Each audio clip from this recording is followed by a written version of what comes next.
पहाटे 3:30ची वेळ आहे आणि बाहेर पडलेला आहे गडद एकदम अंधार.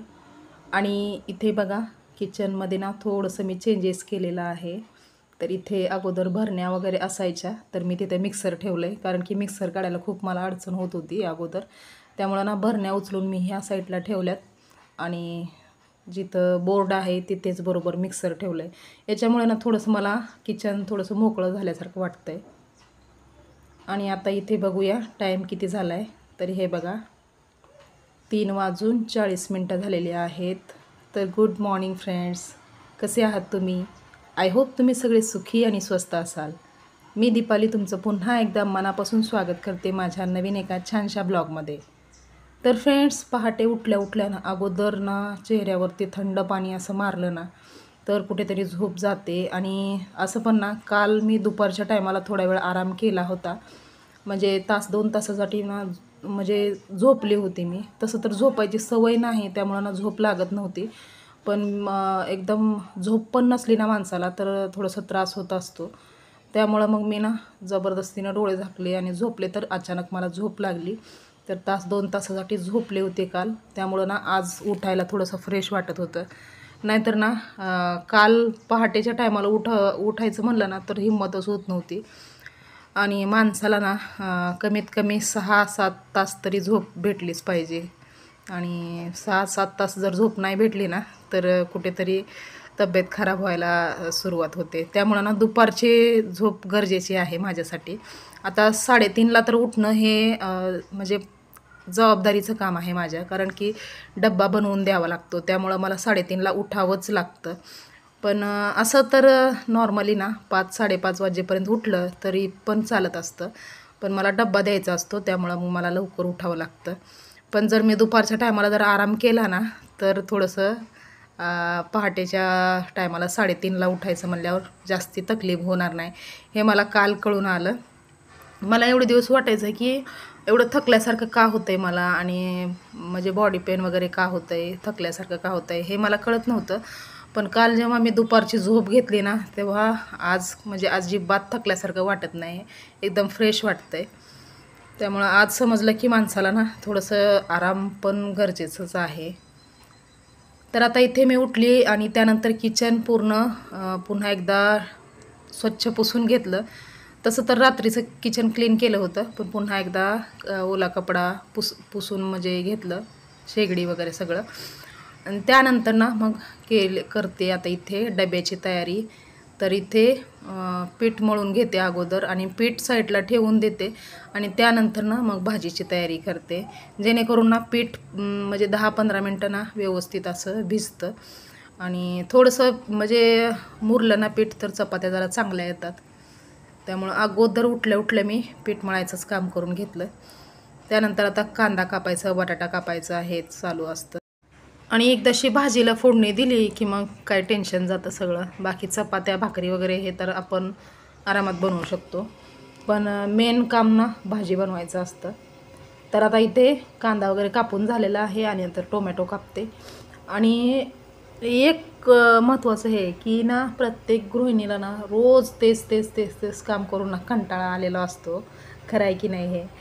तर ना रोज एकच म्हणजे काम करायचं, उठायचं, स्वयंपाक बनवायचा, धुणं भांडी करायची हे ते, तर कंटाळा येतो ना कुठेतरी. पण जर आपल्याला थोडंसं फ्रेश व्हायचं असेल तर एक तर शारीरिकरित्या आराम तर पाहिजेच. दुपारच्या टायमाला वगैरे थोडासा आराम भेटला तर फ्रेश तर होतोच.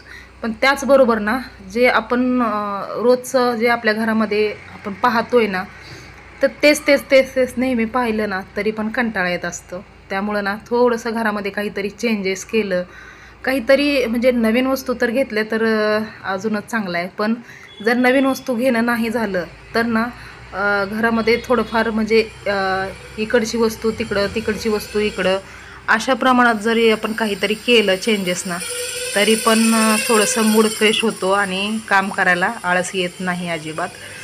त्यामुळं ना मी रोज माझ्या किचनमध्ये विचार करत होते की काय करायचं. तर ना मला हे थोडीशी आयडिया चांगली वाटली की हे जे भरण्यांचे जे स्टँड आहे ना ते मी वरती ठेवून दिलं. आणि भरण्या आरामात काढता येतात, इथं काही अडचण होत नाही भरण्या काढायला. आणि त्याचबरोबर मिक्सर जे आहे ते मी बोर्डाच्या खाली ठेवलं. तर थोडंसं किचनमध्ये थोडंसं चेंजेस झालं तर मग जो रोजचा जो आळस असतो तो थोडंसं फ्रेशनेसमध्ये बदलतो आणि आळस कमी होतो. थोडंसं मला अनुभव आला आहे त्याचा. त्यामुळं ना नेहमी मी थोडंसं कंटाळा आला की काही ना काहीतरी चेंज करत असते घरामध्ये पूर्ण, किंवा एखादी छोटी का होईना काहीतरी वस्तू घ्यायची घरासाठी. जास्ती महाग नाही, पण छोटीशी जरी काही कमी किमतीची जरी असली तरी चालेल, पण किचनमध्ये काहीतरी नवीन आलं किंवा घरामध्ये काहीतरी नवीन आलं ना तर आपला मूड म्हणजे एकदम चांगला होतो, हे थोडंसं वाटते मला. तर तुमचं काय मत आहे हे मला नक्की सांगा कॉमेंटमध्ये. आणि फ्रेंड्स, हा व्हिडिओ जो आहे ना तो आजच मॉर्निंगला मी शूट केलेला आहे आणि आता व्हॉईस ओव्हर करायला बसले. तर व्हॉईस ओव्हर करताना ना फॅन वगैरे सगळं बंद करावं लागतं, पण फॅन वगैरे बंद केला ना तर गरम तर होतंच. त्यामुळं ना खिडकी मी ओपन ठेवलेली आहे. त्यामुळं ना कुठं कुठं ना असं बाहेरच्या गाड्यांचा वगैरे आवाज येतो. तर थोडंसं समजून घ्या, कारण की ना अचानक कधी कुठली गाडी येते व्हॉईस ओव्हर करत असतानाच, त्यामुळं कुठं कुठे आवाज येतो गाड्यांचा. आणि एकदम जर खिडकी किंवा फॅन सगळं दोन्ही पण बंद केलं ना मग जीव गुदमडल्यासारखं होतो. त्यामुळं ना थोडीशी मी खिडकी ओपन ठेवली आहे आणि त्यामुळं ना थोडंसं गाड्यांचा आवाज येतो, तर प्लीज इग्नोर करा. आणि आमच्या इथलं ना वातावरण थोडंसं वेगळंच आहे. म्हणजे पहाटेच्या टायमाला एकदम गारवा सुटलेला असतो, एकदम थंडगार हवा येते. आणि जसं जसं मग टाईम होईल ना तसं तसं एवढं ऊन पडतं, एवढं कडाक्याचं ऊन पडतं की खूप जास्ती एकदम. त्यामुळं ना थोडंसं जास्ती गरमी होते. आणि मग ज्या बाल्कन्या ज्या आहेत घराच्या त्या मी ओपन करूनच ठेवते. आणि बाल्कन्या जर ओपन केल्या ना मग फॅन वगैरे लावायची पण काही गरज नाही येते. पण जर बाल्कन्याचे काचा वगैरे सगळं बंद केलं ना मग मात्र गरम होतं भरपूर. तर आता इथे साहेबांचा डब्बा जो आहे तो तयार झालेला आहे आणि आता साहेब पण उठलेले आहेत. ते फ्रेश झाले तर आता त्यांच्यासाठी ना इथे चहा गरम करते. चहा तर मी अगोदरच बनवून ठेवत असते, म्हणजे जास्त वेळ नाही, पण एक अर्धा तास अगोदर बनवून ठेवते चहा. तर आता इथे चहा दिलेला आहे आणि काहीतरी ठोस किंवा खारी किंवा काहीतरी बटर वगैरे असं 1-2 जर खाऊन गेलं ना तर थोडंसं पोटाला आधार असतो. कारण की 1-1.5 तासाचा प्रवास आहे. त्यामुळं ना जर उपाशी गेलं तर मग थोडंसं प्रॉब्लेम होत असतो. त्यामुळं त्यांना कसं तरी मी जबरदस्तीनं खाऊ घालत असते, खारी वगैरे काहीतरी. तर आता इथे बघा वाजलेले आहेत 4:45 आणि साहेब बघत होते रिक्षाची वाट. तर रिक्षा आला आहे कंपाऊंडमध्ये. तर साहेब गेले त्यांच्या जॉबवरती. आणि त्यानंतर मग साहेब जेव्हा जॉबवरती गेले ना त्याच्यानंतर मी इथे जे काही बाकीच्या चपात्या उरलेल्या होत्या त्या चपात्या वगैरे बनवून घेतल्या. आणि इथे बघा तेलाच्या चपात्या, तुपाच्या चपात्या थोडंसं वेगळं ठेवावं लागतं. बाकी अनुताईला बिगर तेलाची चपाती लागते आणि वैभवदादाला थोडंसं जरी तेल चपातीला कमी असलं ना तर त्याला आवडत नाही चपाती. त्याला तेल असावं लागतं आणि एकदम कुरकुरीत अशी चपाती असली ना तर तो खातो.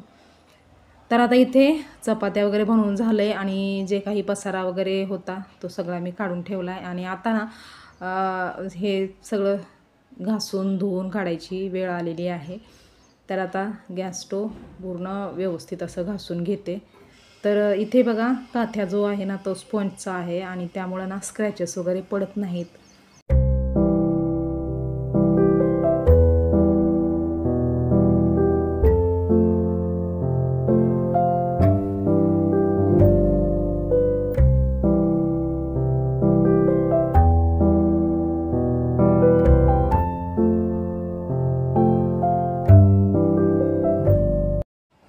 आणि आता गॅस स्टोवच्या बाजूला मिक्सर ठेवलेला आहे. त्यामुळे ना मी पाणी वगैरे जास्ती ओतणार नाही त्या स्टोववरती किंवा किचनवरती.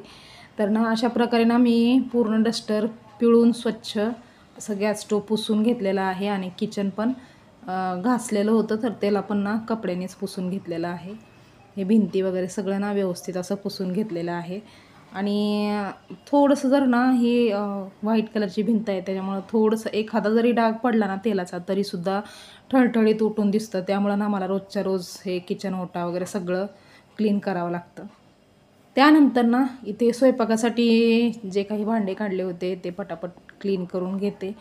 आणि काम एकदाशी स्टार्ट केलं ना तर लगातार काम केलं तर ते होतं. नाहीतर ना म्हणजे असं थोड्या वेळ बसलं नंतर करता येईल असं जर म्हणलं तर मग कामं होतच नाहीत आणि मग एवढ्या लवकर उठून काही फायदाच नाही. त्यामुळं ना मी म्हणजे जसं साहेबांचा डबा दिला की मग तसं एक काम करायला घेते, ज्यामुळं म्हणजे जास्ती लोड होत नाही नंतर.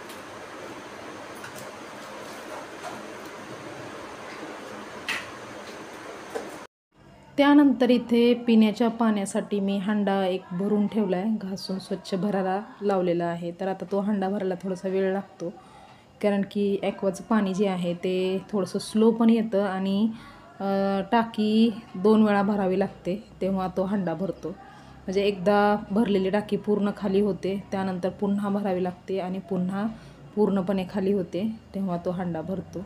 तर आता इथे पाणी गरम व्हायला ठेवलेलं आहे आंघोळीसाठी आणि त्याचबरोबर हंडा पण भरत आहे. त्यामुळं ना तेवढ्याच वेळेमध्ये मी हे किचनची लादी जी आहे ती पुसून घेतली आणि फक्त किचन काउंटरच्या खालची जी लादी आहे ना ती फक्त मी कपड्याने पुसून घेतली आणि त्यानंतर ना बाकीची पूर्ण लादी मी वेट मोपनी पुसून घेतली. त्यानंतर मी आली आहे आता बेडरूममध्ये. तर इथे ना आंघोळ वगैरे झालेली आहे माझी आणि बेडरूमची क्लिनिंग इथे स्टार्ट झालेली आहे.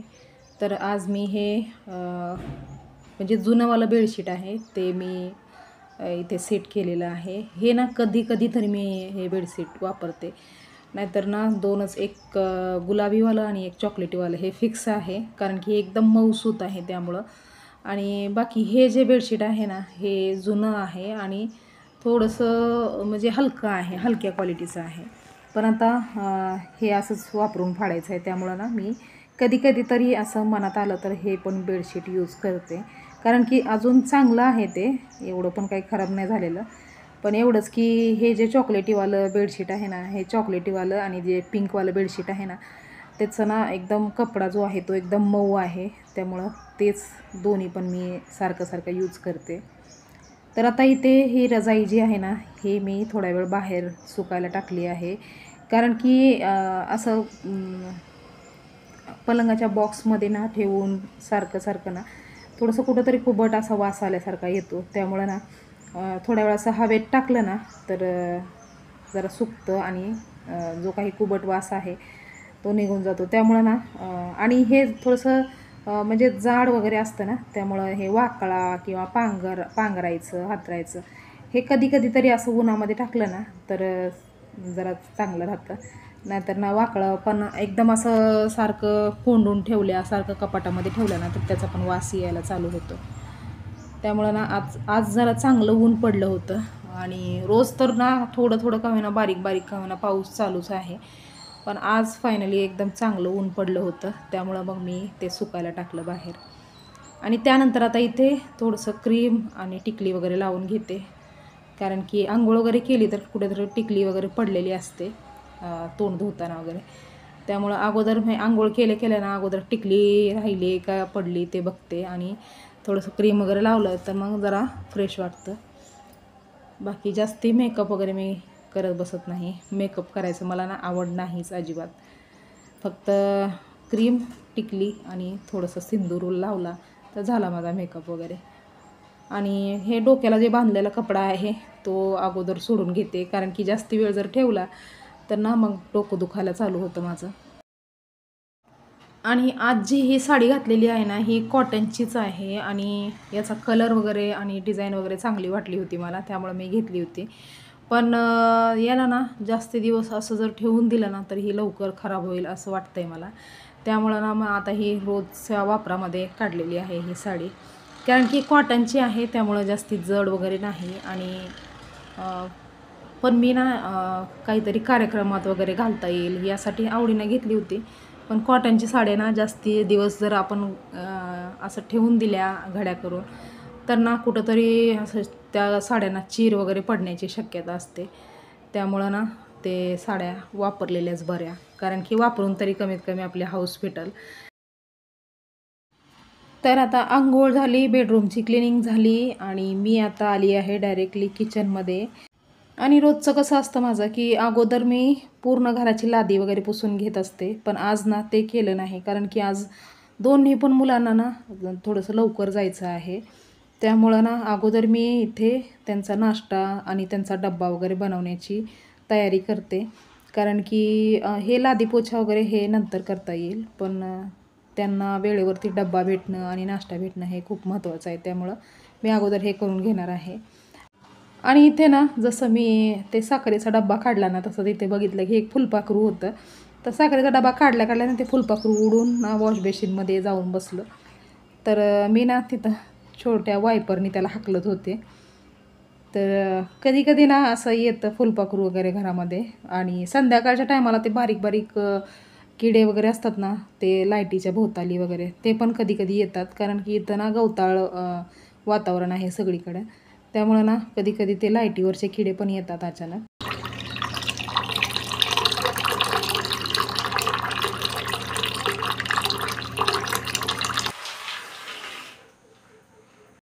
तर आता पिण्याच्या पाण्याचा हंडा भरला होता आणि मी तो हंडा खाली ठेवून दिला, कारण की किचनच्या वरती ठेवायला जागा नाही आहे. आणि हंडा वगैरे ठेवलं किंवा काही ठेवलं ना दुसरं काहीतरी, तर किचनवरती भरपूर अडचण होते. मग स्वयंपाक करायला जरा अडचण होते. त्यामुळे ना मी हंडा खाली ठेवलेला आहे आणि त्याला स्टँड आहे, त्यामुळं काही वाटत नाही हंडा ठेवायला. त्यानंतर आता इथे मी टोपामध्ये घेतलेलं आहे सोयाबीन, कारण की आज मला बनवायची आहे सोयाबीनची भाजी. तर भरपूर दिवस झालं सोयाबीनची भाजी खाल्ली नाही, त्यामुळं ना आज बनवायचं ठरवलं. आणि वैभवदादाला आणि मला सोयाबीनची भाजी खायला खूप आवडतं. पण बाकी अनुताईला सोयाबीनची भाजी आवडत नाही, त्यामुळं तिच्यासाठी पुन्हा काहीतरी बनवावं लागेल मला. म्हणजे काहीतरी मुगाची डाळ वगैरे बनवून देईन तिला. तर सकाळी साहेबांना मात्र मुगाची डाळच बनवून दिली होती, पण ती त्यांच्यापुरती केली होती. नंतर आता अनुताईला विचारलं मी की सोयाबीनची भाजी खाशील का? तर ती नको बोलली. कधी-कधी खाते ती, पण कधी-कधी जास्तीने मग नाटके करते. त्यामुळं ना आज ती बोलली की मला नाही पाहिजे सोयाबीनची भाजी. तर मग आता तिच्यासाठी ना मुगाची डाळ वगैरे बनवेन नंतर ना. तर आता सोयाबीन ठेवले आहेत भिजायला आणि त्यानंतर मी इथे आता गुळाचा चहा बनवायला घेतलेला आहे. कारण की आता उठून भरपूर वेळ झालेला आहे, त्यामुळं ना कुठंतरी भूक लागलेली वाटत होती. आणि नाश्ता किंवा भाजी बनवायला थोडासा उशीर लागणार आहे, त्यामुळं ना मग मी आता इथे ना चहा बनवते आणि चहा आणि बटर खाते. तर बटर ना ते मस्का बटर आहेत, त्यामुळं ना ते बटर सगळ्यांनाच आवडतात घरामध्ये.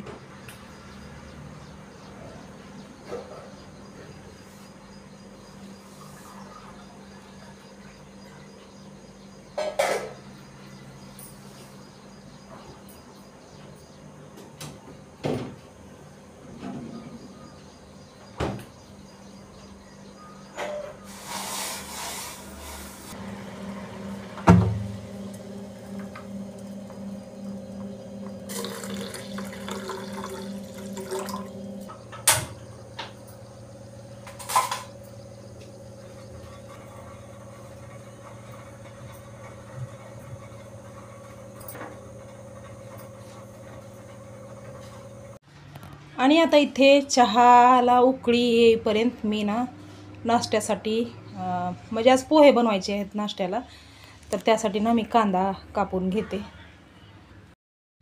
आणि कांद्याची फक्त साल काढून झाली तोपर्यंत इथे चहा पण उकळला होता. तर आता अगोदर मी चहा पिऊन घेते, कारण की भरपूर भूक लागली होती मला. तर आता चहा पिऊन घेते आणि त्यानंतर मग बघते नाश्त्याची तयारी करून.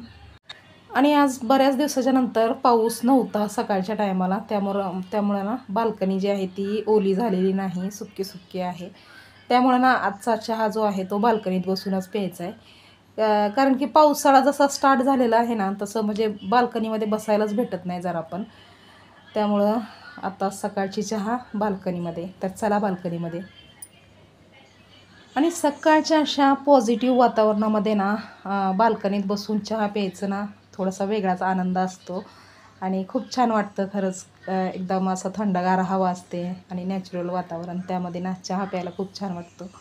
आणि इथे ना समोर ना आमच्या इथे एक बांधकाम चालू आहे. तिथे ना टेरेस तयार झालेला आहे आणि ना जेवढे काही कुत्रे होते ते सगळे त्या टेरेसच्या वरती जाऊन म्हणजे बसलेले आहेत. म्हणजे बघा आजकाल ना कुत्र्यांना सुद्धा म्हणजे टेरेसवरती फिरायला वगैरे आवडतं. तर हे बघून ना थोडंसं मला हसू आलं. तर मी हसत होते आणि वैभवदादा तेवढ्यात आला. तर वैभवदादाने पण बघितलं आणि तो पण हसत होता. तर फ्रेंड्स, आता इथे चाललेला आहे माझा चहा आणि याच्या पुढचा जो ब्लॉग आहे तो मी नेक्स्ट ब्लॉगमध्ये दाखवेन. कारण की आता हा ब्लॉग जो आहे तो खूप मोठा झालेला आहे. त्यामुळं ना याच्या पुढचा भाग जो आहे तो उद्याच्या ब्लॉगमध्ये बघायला भेटेल. तर हा ब्लॉग मी इथेच थांबवते. तुम्हाला हा ब्लॉग कसा वाटला हे कमेंट करून सांगायला विसरू नका. व्हिडिओ आवडला असेल तर लाईक करा, शेअर करा आणि चॅनेलवर जर नवीन असाल तर चॅनेलला सबस्क्राईब करायला विसरू नका. तर पुन्हा लवकरच भेटूया आपण नवीन एका छानशा ब्लॉगमध्ये.